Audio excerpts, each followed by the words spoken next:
Seguimos en la pantalla de Canal E. Vamos a hablar con un amigo de la casa. Vamos a hablar con un economista de los que consultamos y consulta mucha gente. Un nombre que ha sonado en algún momento. Vamos a hablar con Hernán Lechner. Él es economista y tenemos un informe que mide un poco lo que es el ingreso y el gasto público. Hernán, ¿cómo estás? Buen día. ¿Qué tal? Buenos días, ¿cómo estás? Bien, bueno, vamos a ver cuáles son las conclusiones de este informe que mide la evolución de ingresos y gastos y el resultado del sector público a agosto del 2023. Una radiografía de algo que pasó hace muy poco, el último informe. ¿Cuáles son las conclusiones que podemos sacar? La principal dato que surge del informe es que la recaudación que venía teniendo un derrotero por debajo de la inflación se modificó justamente en este último mes, atravesado particularmente por el impacto que tuvo el impuesto país. Vos recordarás, a partir del 24 de julio, a instancia del Fondo Monetario Internacional, la Argentina aplica el impuesto país de manera generalizada para la mayoría de las importaciones, 7,5, para los servicios 25, y eso finalmente genera una recaudación adicional que uno lo puede ver justamente en otros ingresos y que permitió justamente que la recaudación tuviera un saldo positivo. Los gastos se movieron a la baja, así que el saldo finalmente mostró un resultado relativamente bajo. Digo relativamente bajo porque uno lo piensa en relación a la exigencia del Fondo Monetario Internacional, y cuando vos veías la curva al mes de julio para el cumplimiento de la meta del tercer trimestre, decías, bueno, es imposible cumplir. Bueno, los datos muestran que esa curva se planchó, por decirlo de algún modo, y que no cruza, al menos por ahora, los umbrales del cumplimiento con el Fondo Monetario Internacional.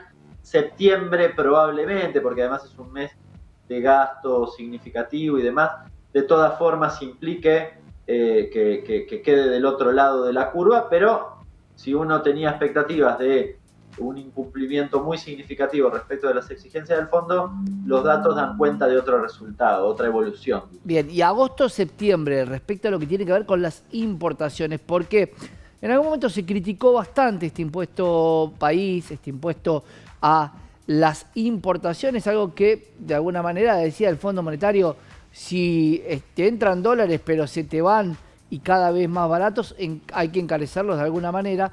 ¿Esto desalentó las importaciones o se mantuvieron de la misma manera? No, el problema lo tuviste en precios, si querés. Buena parte de... Cuando en este último tiempo se menciona al Fondo Monetario Internacional como responsable en buena medida de las tensiones inflacionarias en la Argentina, yo suscribo. Porque fíjate, y sobre todo en el mes de agosto con el 12,4, la Claro. devaluación de mediados de mes fue una exigencia del Fondo Monetario Internacional. Esto que te estoy mencionando, el impuesto país, fue también una aplicación, una exigencia del Fondo Monetario Internacional aplicada a finales de julio. Si querés, debería poner en la cuenta el dólar maíz, a los efectos de lograr cumplir con las metas de dólares, bueno, y fiscales. Se aplicó justamente el dólar maíz, que tuvo el primer impacto en el salto de la carne del 20%, fue a finales de julio, principios de agosto, justamente por esa medida. Y si querés, agregale la exigencia constante de que las tarifas estén por encima de la inflación, la tasa de interés por encima de la inflación, bueno, el tipo de cambio, finalmente recién mencionaba la devaluación y demás. Todo ese combo ha generado Claro. las tensiones del mes de agosto. Si querés, por encima de eso, y quizás no responsabilidad del fondo, es la remarcación absolutamente arbitraria en vastos sectores de la economía argentina. Un ejemplo son los medicamentos. El incremento de precios en el mes de agosto fue del 22%, a la par de la devaluación.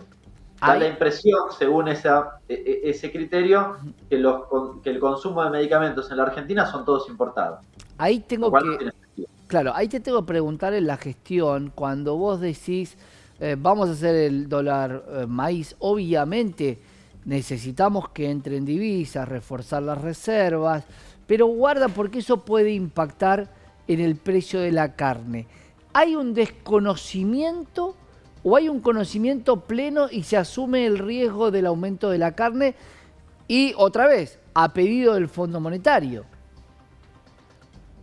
Deberíamos dividirlo en dos partes, porque de hecho el incremento de la carne tuvo dos etapas distintas. La primera, que fue el impacto del dólar maíz, iba a tener efecto, y sí, porque básicamente el maíz es uno de los insumos principales del proceso, particularmente el proceso de engorde del animal, Claro. concentrado, si querés, en el feedlot.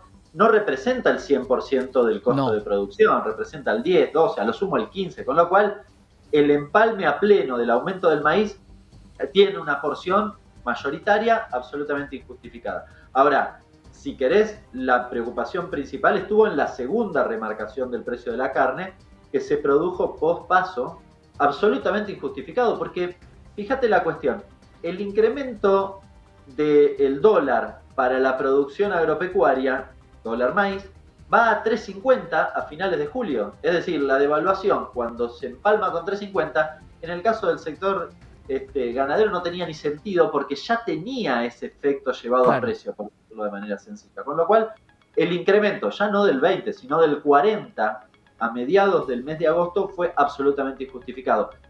Ahora no salió mucho en los medios, pero desde ese momento, ese pico máximo que habrá sido para el 20 de agosto aproximadamente, el precio de la carne empezó a bajar.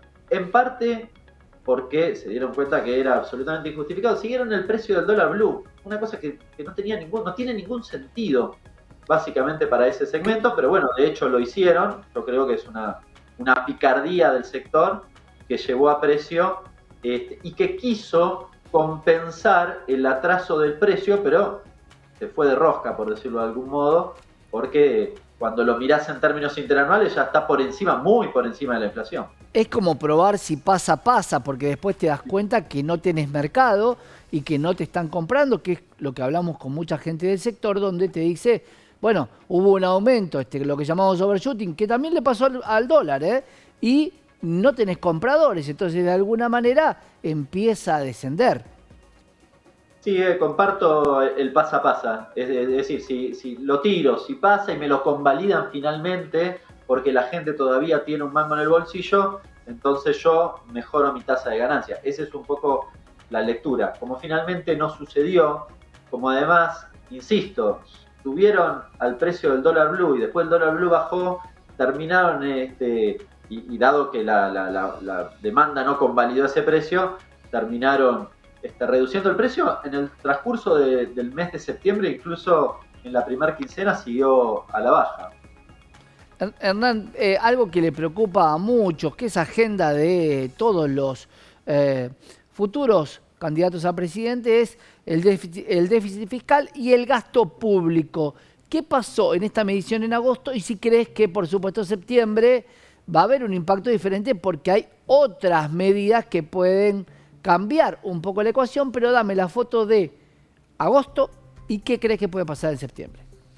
Bueno, recién lo mencionaba, en el mes de agosto hubo cierta estabilidad por esta dinámica de incremento de la recaudación y un descenso en los gastos, lo cual, si querés, mejoró la ecuación. Cuando vos te parabas en julio decías estoy más preocupado, en agosto en parte se corrige, al menos mirándolo en el momento estático del mes de agosto. Exacto. Lo digo porque probablemente septiembre venga, lo mencionaba hace un ratito, con un incremento en los gastos, sobre todo en relación a las políticas que aplicó el ministro, que yo además reivindico, porque acá hay una discusión, digamos, hay una segunda parte en esta pregunta que vos me haces, que es, bueno, pero a ver, el déficit, primero, ¿quién lo ocasiona? Esto es una primera pregunta, y segundo, ¿es la causal de todos los males? Respondo a la primera. ¿Quién lo ocasiona? Porque el otro día la vicepresidenta hacía referencia a lo que se llama gasto tributario. Bueno, si alguien tiene intenciones de reducir el déficit, puede mirar esos gastos tributarios, puede fijarse, por ejemplo, que con la eliminación del impuesto a la ganancia mínima presunta, los grandes campos que están a nombre de una sociedad no pagan bienes personales, ¿no? Entonces es un poquitito injusto, o los jueces que no pagan ganancias, bueno, y demás, con lo cual tal vez hay que revisar eso para corregir la ecuación fiscal. Ahora, también lo mencionaba la vicepresidenta hace unos días, basta mirar prácticamente cualquier país europeo, diría saquemos Alemania, miremos cualquiera del resto, miremos Brasil, la mayoría de los países latinoamericanos, todos tienen déficit, y no déficit ahora, tienen 10 años de déficit, incluso muy por encima del déficit de la Argentina, y no tienen los problemas de inflación que tienen en la Argentina.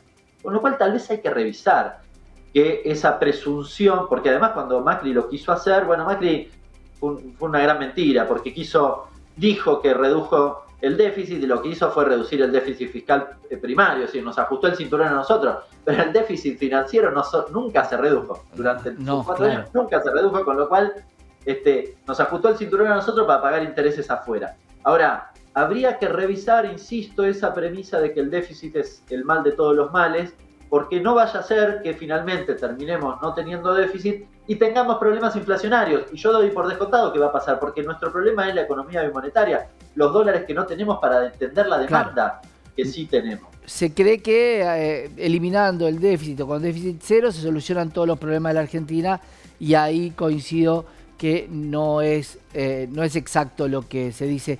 Una muy cortita, hay unos 600 campos que podrían llegar a tener un cambio.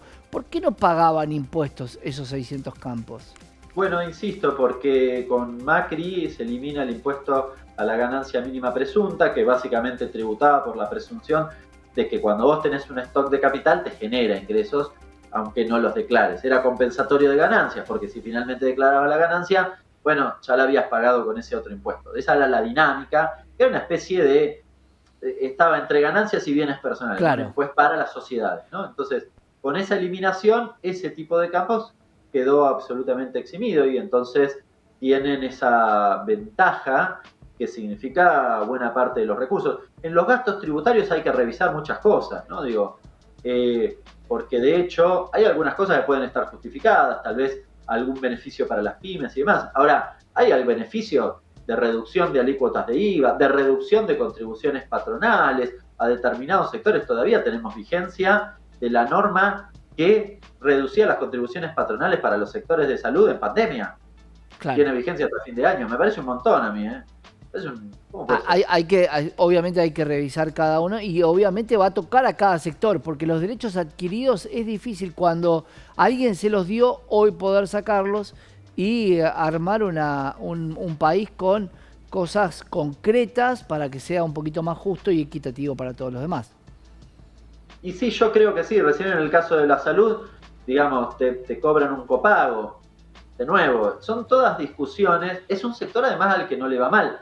Estoy hablando de los grandes, ¿no? Porque quizás en las prestaciones o el prestador más pequeño me está escuchando y dice, no, pará, pero a mí me pagan poquito. Y sí, claro, efectivamente, hay como un sistema que gana mucha plata y otro que es marginal o le pagan 2 mangos. Bueno, hay que corregir esas cuestiones, hay que meterse en la cadena de producción, de distribución, de servicios, para que todos ganen, pero también para que los argentinos nos vaya bien, básicamente. Hay un economista mayor que ha estado en la gestión pública que dice que hay que volver a hacer costos.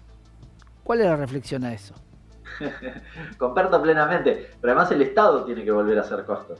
Y el Estado tiene, vos sabés, sí, claro, de aquellos que creen que el Estado tiene que tener una intervención activa en la dinámica económica, y creo que tiene que hacer costos de las cadenas, porque cuando en la Argentina sucede que los oligopolios te ponen el precio final y nos afectan a nosotros los consumidores, pero también lo hacen hacia adentro de la cadena de producción y comercialización. Claro. Entonces, la industria, no sé, en la fruta de pepita, perjudica al pequeño productor. Eso también hay que corregirlo, para que ganen los dos, porque ninguno debería perder. Ahora tenés uno que siempre está al borde de no saber si vuelve a producir peras y manzanas, y hay otro que gana con la exportación de ese producto. Sin duda, lo vimos en la leche, también en la cadena de lo que se le pagaba a los productores y lo que le terminaban pagando a la empresa láctea. Hernán, como siempre, un placer, porque nos traes bastante información con estos informes, con